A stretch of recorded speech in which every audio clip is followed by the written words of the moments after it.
لفظ شیعہ اگر آ گیا ساتھ تو اس سے کوئی دوزخ نہیں لگ جاتی۔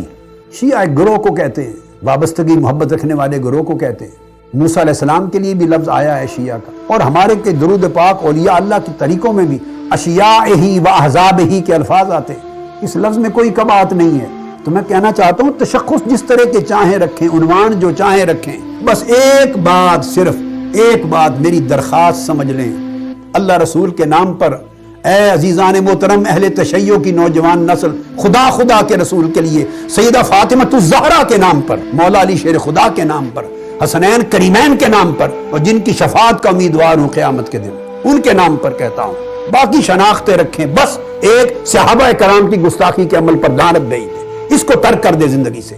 خلفائے راشدین، صحابہ کرام کو برا بھلا کہنا مولا علی شیر خدا کو ناراض کرے گا، قیامت کے دن دیکھنا۔ سیدہ فاطمہ الزہرا کو ناراض کرے گا، حسنین کریمین گریبان پکڑ لیں گے، معاف نہیں کریں گے۔ وہ کہیں گے ہمارے درمیان کوئی دشمنی نہیں تھی، عداوت نہیں تھی، تم نے ہمیں آپس میں دشمن بنا دیا، ہمیں معاذ اللہ آپس میں اتنا گرا ہوا طبقہ بنا دیا آپ نے۔ بس یہ درخواست ہے، اس کو چھوڑ دیں۔